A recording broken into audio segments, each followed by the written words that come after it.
कार्यक्रम के पुण्यार्चक हैं श्रीमती सुगंधी बाई, श्री विजय कुमार जी, श्रीमती कमलेश, श्री संतोष कुमार, श्रीमती मीना जी, श्री प्रमोद कुमार जैन, श्रीमती श्वेता, श्री नवीन कुमार, श्रीमती कविता जी, शैलेश, सपन, अमन, हर्षित, कुहू, अंशिका, पीहू जैन, श्रीमती सुरेखा, श्री सुभाष कुमार जैन, अंशिका जैन एवं समस्त परिवार बहेरिया वाला, निवासी सागर मध्य प्रदेश एवं नारायणपुर छत्तीसगढ़।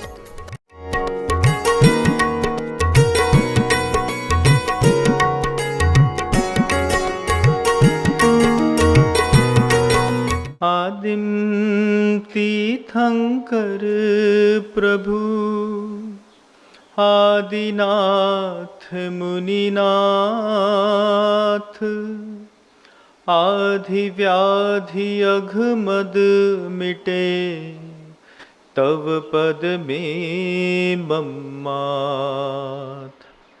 चरण शरण है आपके, तारण तरण जहाज, भवदधि तट तक ले चलो, करुणा कर जिन राज। बोलिए आदि ब्रह्मा श्री आदिनाथ भगवान की, परम पूज्य आचार्य भगवंत संत शिरोमणि गुरुदेव श्री विद्यासागर जी मुनि महाराज की, समस्त मुनि संघ की।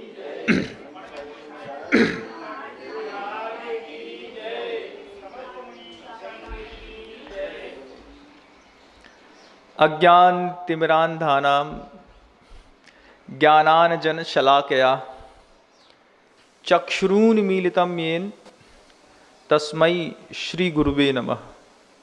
ऐसा यह पंक्ति जब कभी भी किसी भी ग्रंथ का हम स्वाध्याय करते हैं उसकी शुरुआत में पढ़ते हैं, मंगलाचरण रहता है बंधु। सलाकाएं आंख में डालने को कहा जा रहा है।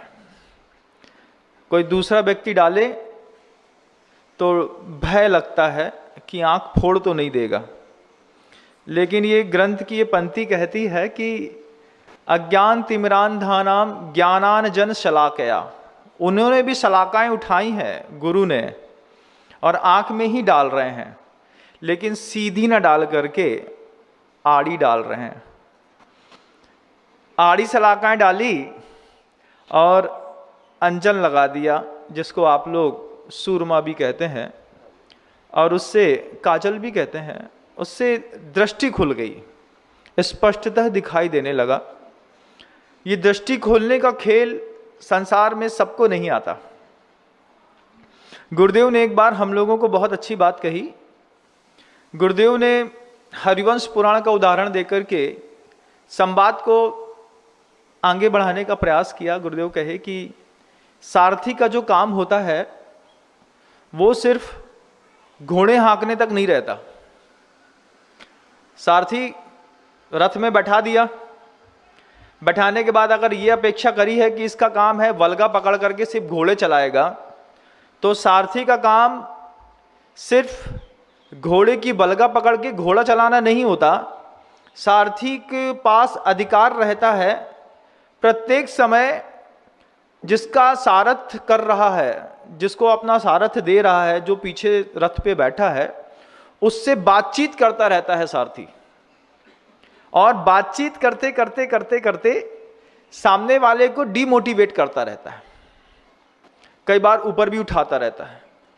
बात करने का, उसको निर्देशित करने का, उसको संतुलित करने का अधिकार भी उसी सारथी के पास होता है जिस सारथी के हाथ में वल्गा रहती है। ये वल्गाएं बंधुओं समाज की भी हैं, धर्म की भी हैं और घर की भी हैं। घर के अंदर भी जो सारथी बनकर के खड़े रहते हैं उनको ये बात बहुत अच्छे तरीके से सुननी और समझनी होगी। कर्तव्य बोध से जो भी स्खलित हुआ है संसार में, उसको हमेशा दुख उठाना पड़ा। गुरुदेव ने कहा, गुरुदेव कहते हैं देखो कर्ण को हराना था, कर्ण की शक्तियां बहुत थी, उसका कृष्ण ने सारथी बदलवा दिया।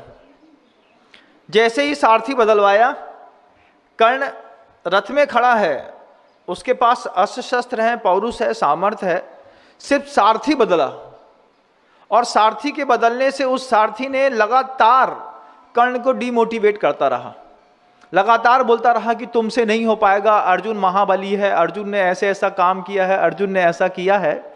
और लगातार जिस सारथी ने बार बार डिमोटिवेट कर्ण को करता रहा, कर्ण के मन के अंदर शंका का वह बादल उमड़ पड़ा कि अर्जुन को हराना अशक्य है।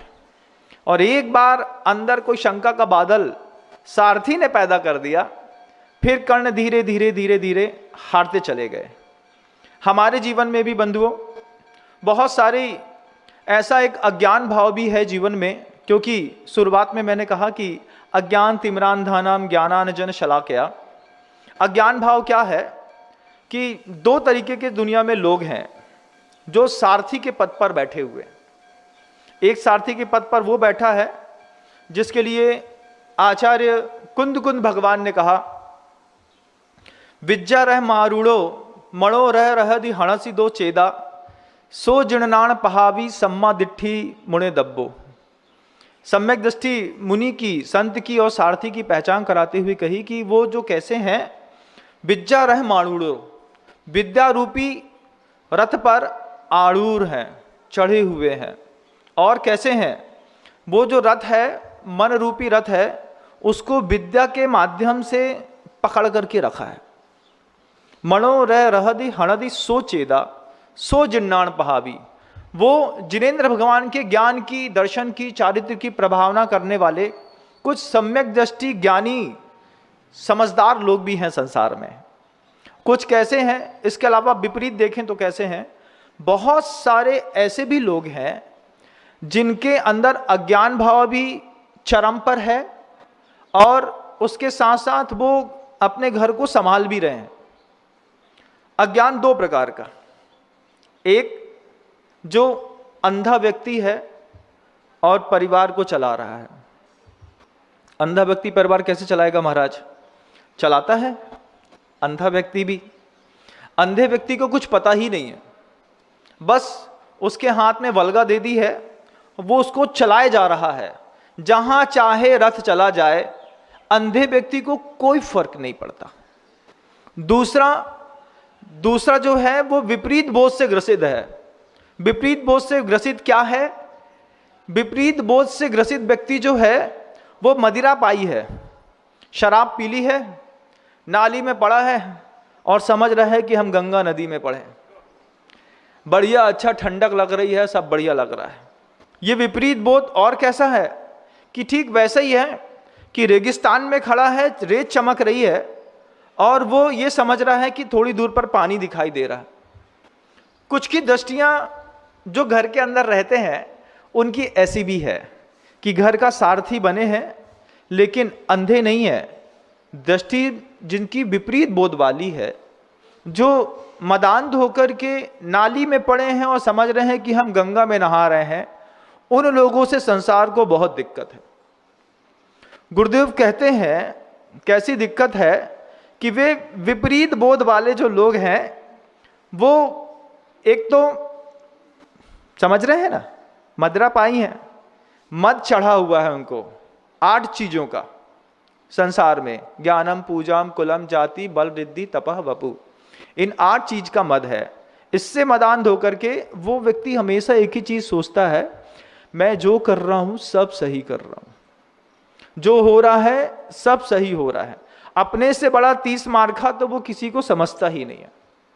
विपरीत बोध है उसके अंदर, उसको लग रहा है मैंने जो किया सब सही किया। ऐसे व्यक्ति के हाथ में अगर संघ की वल्गा हो, वो आचार्य के पद पे बैठा हो, उपाध्याय के पद पे बैठा हो, ऐसा व्यक्ति अगर घर के मुखिया के पद पर बैठा हो तो वो पूरे घर को, संघ को, कुल को बर्बाद कर देता है। जिसको मदांध है, किस बात का? किसी भी बात का मद पैदा हो गया, हम जो कर रहे हैं ऑलवेज राइट। ये गड़बड़ क्या करता है कि ये व्यक्ति, इस तरीके की विपरीत दृष्टि वाले लोग कुछ भी समझने के लिए तैयार नहीं है। उनको बात समझाई जाए वो एक ही बात कहते हैं, हमें मत बताओ, हमें सब आता है, सुनने के लिए अंतर्मन घर के बुजुर्गों का तैयार ही नहीं होता, वो अपने आप को हमेशा बड़ा समझते हैं। उनके लिए कुंदकुंद भगवान ने कहा है, बिज्जा रह मारूड़ो मणो रह रहदी हणदी सोचेदा, कि वो विज्ञान के रथ पे खड़े हों, ज्ञान के रथ पे खड़े होकर के अगर वल्गा संसार चलाएंगे तो बहुत अच्छा है। उनकी अंडरस्टैंडिंग ही नहीं है। और जैसे लोग जब अज्ञान के रथ पे पूरी जिंदगी गुजार लेते हैं और जब लाइफ में डिसीज पीरियड आता है, डिसीज पीरियड सबकी लाइफ में आता है बंधु, हर वक्त लाइफ बहुत इजी नहीं रहती, कभी बहुत डिसीजी रहती है। डिसईज मतलब इजी नहीं है, थोड़ी विपरीतता में चली गई। तो व्यक्ति के लिए गुरुदेव ने कितने अच्छे शब्द कहे कि आप पैसे के बिना प्रसन्न रह सकते हैं, आप सौंदर्य के बिना भी प्रसन्न रह सकते हैं, आप सत्ता के बिना भी प्रसन्न रह सकते हैं, लेकिन आप स्वास्थ्य के बिना कभी भी प्रसन्न नहीं रह सकते। आपके घरों के अंदर उन लोगों को देखिएगा, आपके पिता को, माँ को, भाई को, छोटा सा बच्चा भी हो सकता है जिसको मान लीजिए बाय बर्थ पैरालाइज्ड है और घर के अंदर एक बेड पे पड़ा रहता है। उससे पूछो स्वास्थ्य की कीमत क्या है, उसको पता चलता है। और जिसके पास स्वास्थ्य है उससे पूछो स्वास्थ्य की कीमत क्या है, उसको कोई फर्क नहीं पड़ता। वो निरंतर भागा दौड़ी में लगा रहता है।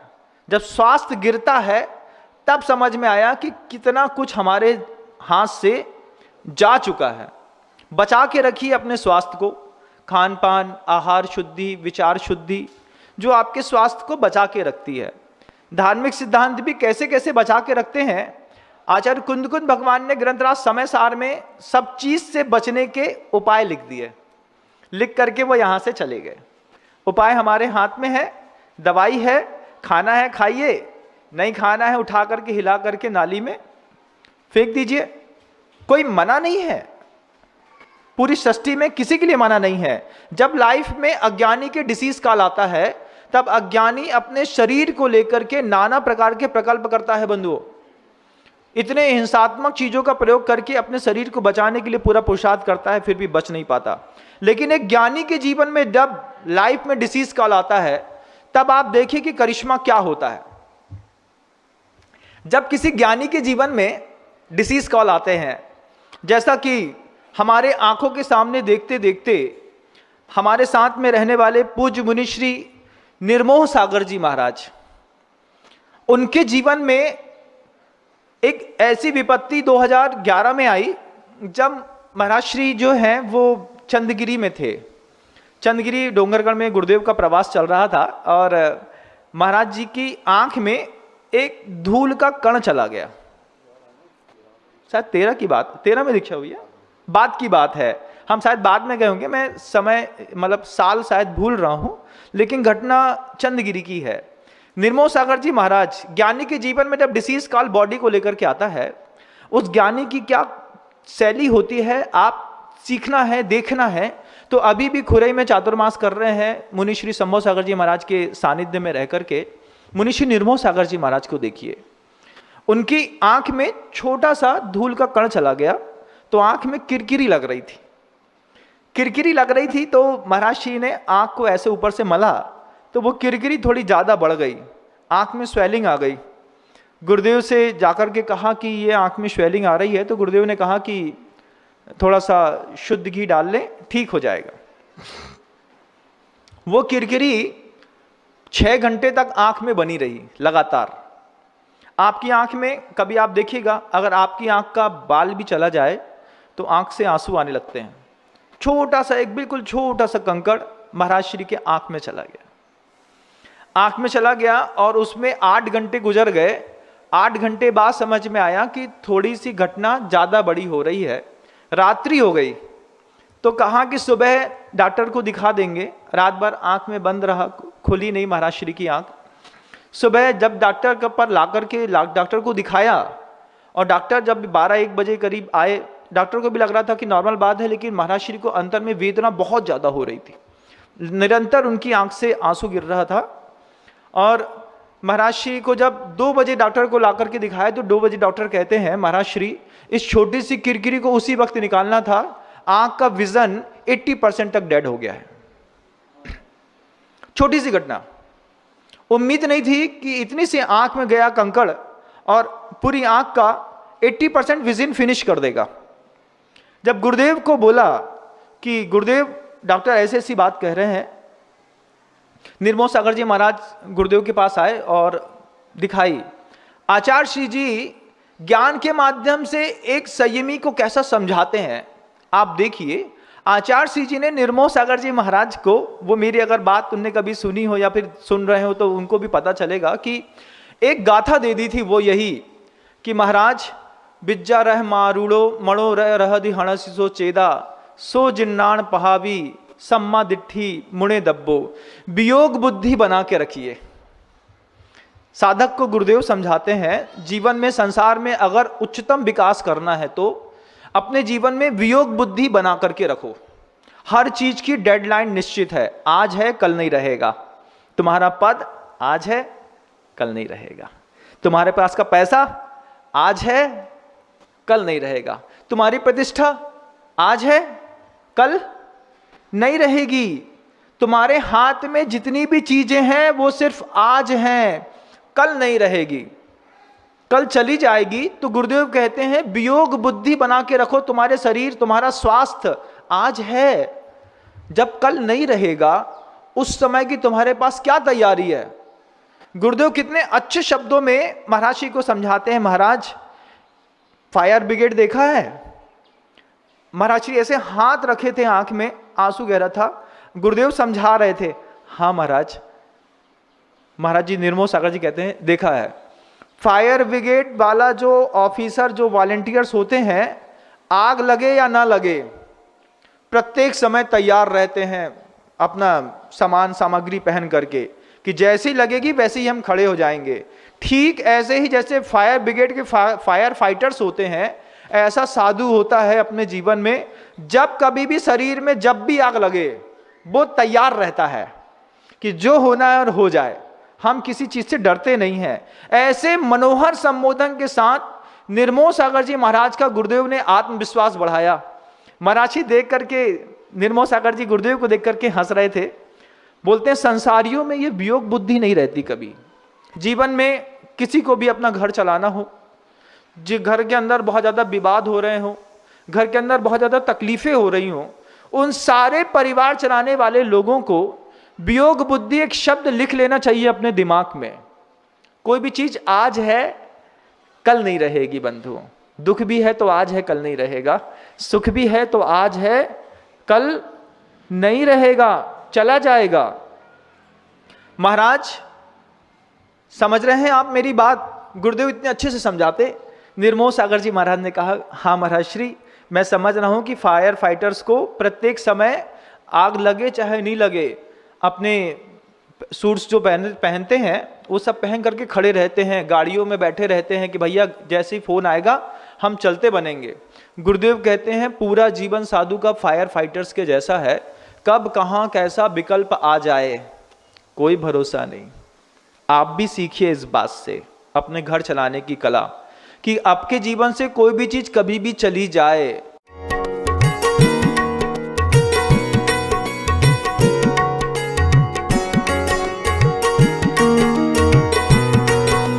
इस कार्यक्रम के पुण्यार्चक थे श्रीमती सुगंधी बाई, श्री विजय कुमार जी, श्रीमती कमलेश, श्री संतोष कुमार, श्रीमती मीना जी, श्री प्रमोद कुमार जैन, श्रीमती श्वेता, श्री नवीन कुमार, श्रीमती कविता जी, शैलेश, सपन, अमन, हर्षित, कुहू, अंशिका, पीहू जैन, श्रीमती सुरेखा, श्री सुभाष कुमार जैन, अंशिका जैन एवं समस्त परिवार बहेरिया वाला, निवासी सागर मध्य प्रदेश एवं नारायणपुर छत्तीसगढ़।